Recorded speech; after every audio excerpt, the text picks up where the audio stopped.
Hey everybody, what's going on? Trevor Noah here. Welcome to another episode of the Daily Social Distancing Show. It is now day 17 of staying at home to prevent the spread of the coronavirus. But I've got some good news, everyone. Coronavirus is officially over and we can all go back outside. Ha ha! April Fools!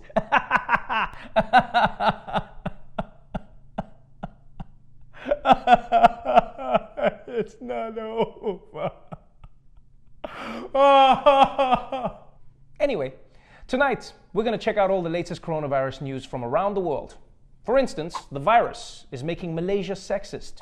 Ronnie Chang catches up with Andrew Yang, and President Trump discovers the real culprits behind the pandemic. So, let's get into it. Welcome to the Daily Social Distancing Show.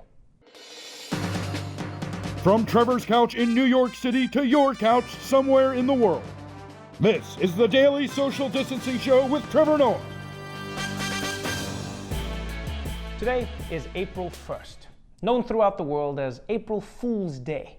It's the perfect day to reveal a secret you've been keeping, and if the person you tell reacts badly, you can just pass it off as a prank. Honey, I've been sexting with your sister. What did you say? April Fools! Erase iPhone. Now, this year, as you can imagine, no one is in the mood to be pranked. In fact, governments around the globe, including Thailand and Germany, have warned their citizens not to spread hoaxes or to prank anybody relating to the coronavirus. And let's just take a moment to realize how crazy things have gotten. That world leaders in countries like Germany are out here like, guys, let's cool it with the coronavirus, yeah? Pranks this year are not cool, okay? Don't be pranking anybody, okay? Yeah, you can't be like dunking your balls or telling people the virus cures inside your butt and they have to smell your butt, okay? If you want someone to smell your butt, just ask them this year, right? No pranks, okay? Yeah? Jawohl, gut. In other news, there are now 900,000 confirmed coronavirus cases around the globe. And what's disturbing is that some countries are experiencing a second wave of the crisis. For instance, in Hong Kong, they successfully social distanced, saw their numbers drop, relaxed their quarantine rules, and now they've been hit with a new wave of infections. Yeah, a new wave of coronavirus. And I feel so bad for these Asian countries because whether it's coronavirus or Godzilla, every time they think it's gone, it comes back again for another movie. Now, while some Asian countries are dealing with a second wave of coronavirus, other countries are dealing with a wave of their own stupidity. The Malaysian government was forced to apologize after they issued guidelines which told wives that they should not be nagging their husbands too much during quarantine, which is obviously incredibly sexist, but also, people, as stressful as quarantine is, this is not the time for husbands and wives to be fighting each other, all right? Husbands and wives need to come together to fight the true enemy, their kids. Don't let those cute faces fool you. They'll shit right on your lap and laugh while doing it. Meanwhile, back here in the United States, coronavirus cases have now passed the 200,000 mark, and the number of deaths has reached 4,000, doubling in just 3 days. But one thing I love about America is that even in the most difficult times, there are always people who try and find joy. Neighbors in Buffalo, New York are getting outside. They're having a block party every night, dancing together while keeping their social distance. Looks like fun. Tell me that's not sweet, huh? I love this for so many reasons. One, it's amazing to see people finding ways to connect with others while keeping their physical distance. And seeing this many white people dancing offbeat, it almost makes me feel like the world is back to normal again. I miss those days. And also, that is my dream party that they were having. Yeah, a party where you can go out on your front step, dance for a little bit, and then when you're ready to leave, all you have to do is turn around and then you're back home. Sign me up. But let's move on to the big story, the White House, or as they call it in DC, the bad part of town. The big story right now is that President Trump, who usually treats his daily briefings like the last scene in Scarface, came out yesterday and acted for the first time ever like he had also been reading the news.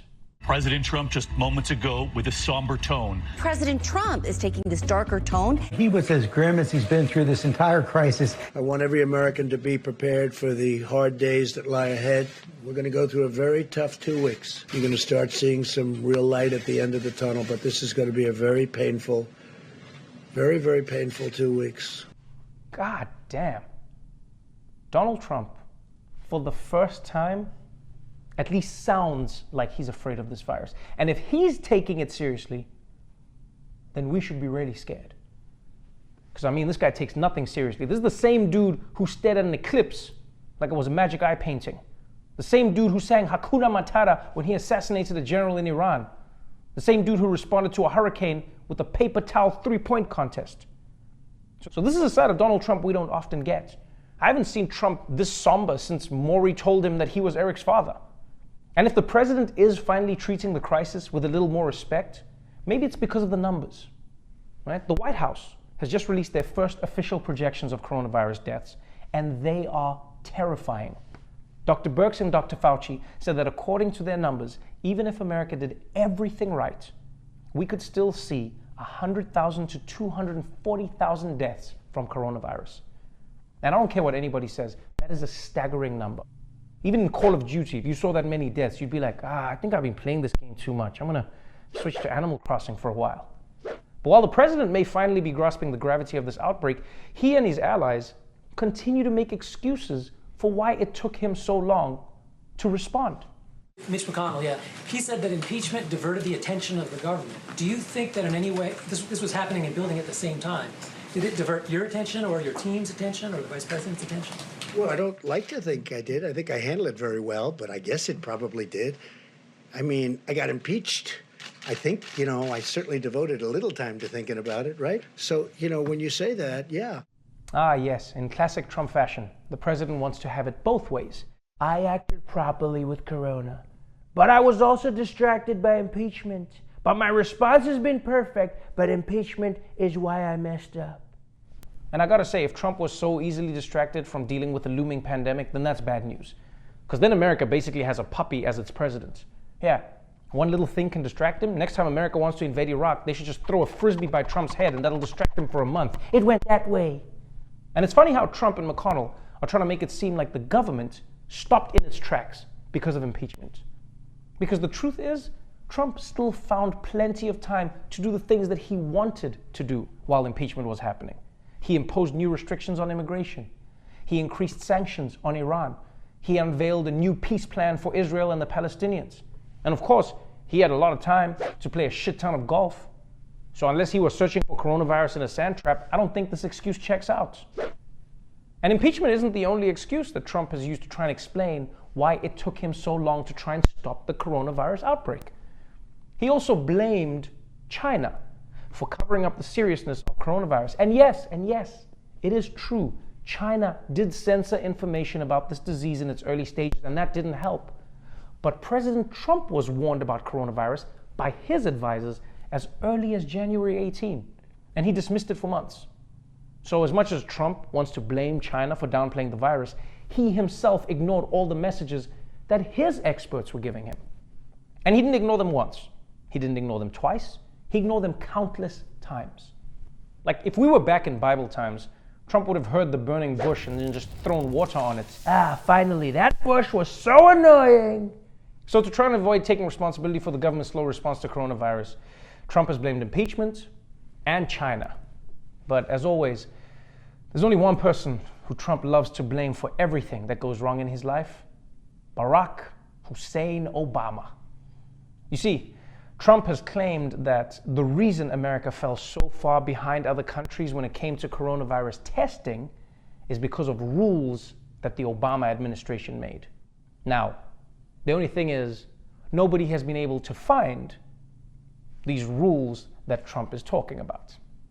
So that means either Trump is lying, which is unlikely, or it means Obama did block Trump from doing the tests. But then he hid his evidence in the same place that he hid his birth certificate. Magical Kenyan strikes again. So, Trump is still making excuses for not reacting sooner to this crisis. But on the upside, it seems like he's at least starting to act like he's taking the threats of this pandemic a little more seriously. And I hope he is taking it seriously because, let's be real, this is still Donald Trump, people. Right? I wouldn't be shocked if he acted like this and then tomorrow he comes out like, April Fools, I'll see you losers on Easter. Did you see me? I acted sad. But let's move on. Because as the federal government tries to figure out how to mitigate the fallout from the coronavirus outbreak, they've decided to stimulate the economy by sending out cash directly to millions of Americans. It's an idea that sounded very familiar to Andrew Yang. Thanks, Trevor. By the way, just because we're doing this from home doesn't mean you have to dress like shit. Anyway, the Trump administration is currently celebrating a coronavirus relief bill that would send most Americans over $1,000 in cash, which is an idea that sounds necessary and strangely familiar. Andrew, what the f***? Yo, the Republicans stole your idea. It's not my idea, and I'm thrilled that they're doing it. But dude, this is your idea. Literally your one idea. You were running on this one thing, and they stole it.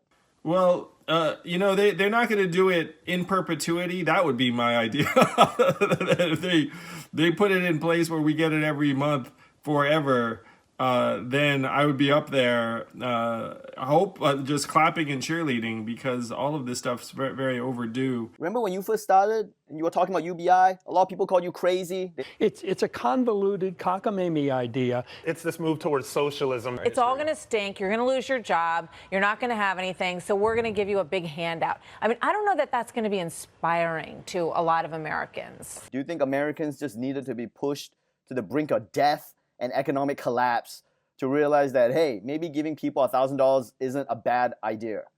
On my campaign, I was talking about how more and more of us are going to get sent home because technology, artificial intelligence, robots are going to do more and more of our jobs. And now we've all been sent home. And we see that it's obvious that we have no way to help people survive this crisis but to put money directly into our hands. Okay, but how much do you believe that this coronavirus is caused by AI? Is this the first step in their global domination? AI had nothing to do with the coronavirus. Just a coincidence. Just a coincidence that now we depend on computers more than ever. I'm talking to you on a computer. I'm also looking at porn on a computer at the same time.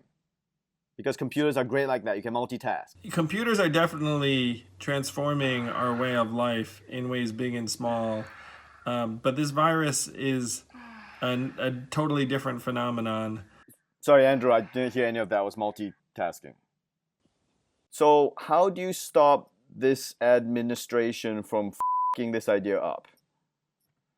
Well, we tell them just to keep it as simple as possible. Money in our hands, regardless of who we are, every month until the crisis is over. And then after the crisis is over, just keep going. Just say, you know what? Who knows? There could be another crisis around the corner. Do you think we should add an extra $500 for all Asians as a racial profiling rebate? You know, just each of us gets maybe Venmo'd a few bucks every time a politician uses the term Chinese virus? I do not think so. I think we should treat everyone the same, Ronnie. Right, gotcha. Let's talk about it in the chat after this. I guess the last thing I'm wondering is, when you look at what's happening out there, do you think it's too late? I wish we'd acted before, Ronnie, but it's never too late to do the right thing. We just need to start doing the right thing for our people. What? No, I meant, is it too late for you to get back in the race? To run for president as an independent? We need to defeat Donald Trump in the fall. I'm dedicated to doing that and helping the Democrats win in the fall. Okay, got it. So we solve coronavirus first, and then vote for Andrew Yang as independent for president of the United States. Got it. No, that's not right. We take care of our people, we get money into our hands, and we get Donald Trump out of there in the fall. Whatever you say, President Yang. Thanks, Ronnie. Not at all what I said, but stay home. Oh, sorry, I can't hear you. I gotta close this window. Thanks, Ronnie. Thanks, Andrew Yang. When we come back, I'll be talking with the governor of Michigan, Gretchen Whitmer, so stick around. Welcome back to the Daily Social Distancing Show. Earlier today, I had the chance to speak with the governor of Michigan, Gretchen Whitmer, about struggling to get the supplies her state needs from the federal government. And we got to chat about being called the woman governor by President Trump. Check it out. Governor Whitmer, thank you so much for taking time out of your day to join us on the Daily Social Distancing Show. How are you holding up? We're hanging in. We've got a lot of challenges, and there are a lot of people that are getting sick from COVID-19, and we don't have enough masks and enough PPE for our first responders, but that they're doing, and I'm working my tail off to support them. Your state now has, last I checked, the third highest cases of coronavirus in the United States. Dr. Fauci himself said that he's worried about Detroit and Michigan as a whole. Do you have any explanation for why you're seeing such a rapid growth in the cases of your state? Is it because of being a transportation hub? Is it because of an explosion in testing? What do you think is going on right now? I think there are a lot of things that contribute to it. Detroit is an international destination, and it is with our big airport. We got a lot of people traveling in and out. We've got, serious poverty issues as well. 40% of our residents live below the ALICE standards, and we know that poverty is a pre-existing condition, right? If you don't have access to health care, if you've got higher rates of diabetes or coronary disease, these are all things that exacerbate an illness. But COVID-19 is, without a cure, without a vaccine, highly contagious and deadly. We're finding that it's just growing exponentially despite all of the aggressive actions we've taken on the front end, and that's why we need as much help as we can get through more PPE and support for our medical professionals. Let's talk a little bit about getting as much help as you can get. Right now across America, it seems like there's a huge divide and there's a disconnect in understanding whether or not the federal government should be stepping up or whether or not states should be going at it alone. We know that your state has been asking for supplies. It sounds like your state is not getting the supplies that it needs, but then there are states like Florida where they've gotten 100% of what they've asked for, and they are nowhere near close to being in the situation that your state is in. Does it feel like there are politics at play with regards to what relationship a state has with the president?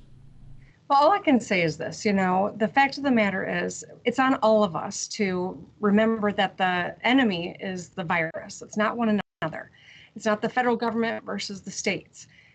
My experience is similar to that of a lot of other governors, and Republican and Democratic, frankly, that we're not getting as much as we hope to from the federal government. And so we've got to supplement that by contracting with anyone we can find masks from or test kits from.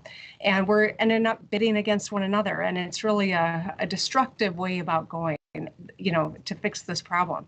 A national strategy with a national buying power that actually ensured everyone had equitable access to what we need when we need it would be the wisest thing to do. But we're in this situation, and like governors across this country, I'm going to do everything I can. So whether it is working with businesses inside Michigan, like the big three who are stepping up to start producing components to ventilators, we're going to see, the arsenal of innovation is going to be right here within our borders, but we've got a lot of work to do. The unfortunate thing is our need is right now. We have a need for not just PPE, but for volunteers. We're looking for people to come into Michigan and help us meet our need. And, any of your viewers who are interested in that can go to michigan.gov/fightcovid19 and join the fight with us, because it's got to be all hands on deck. And we are a hot spot right now. It's hard to talk with you or speak with you and not ask you about the comments the president made about you. I think you have a shirt that might be exactly that woman from Michigan. An extremely dismissive statement and one that sparked a conversation across the country, where Trump flat out said, if you are not nice to him, he will not help you. I believe that Vice President Mike Pence still called you. Is it difficult for you during this period to be dealing with politics whilst at the same time trying to deal with a crisis?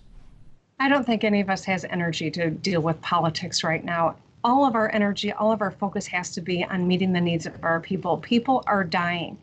Every day we are announcing, the additional people that have tested positive for COVID-19, the number of lives that are lost. Those are stories. Those are people who leave loved ones and family.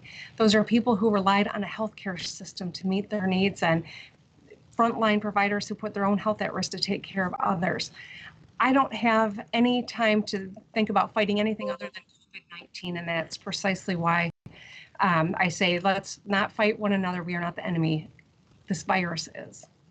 Right now, we know we are chasing a few things. We're hoping to get a vaccine. We're hoping to find treatments for the virus.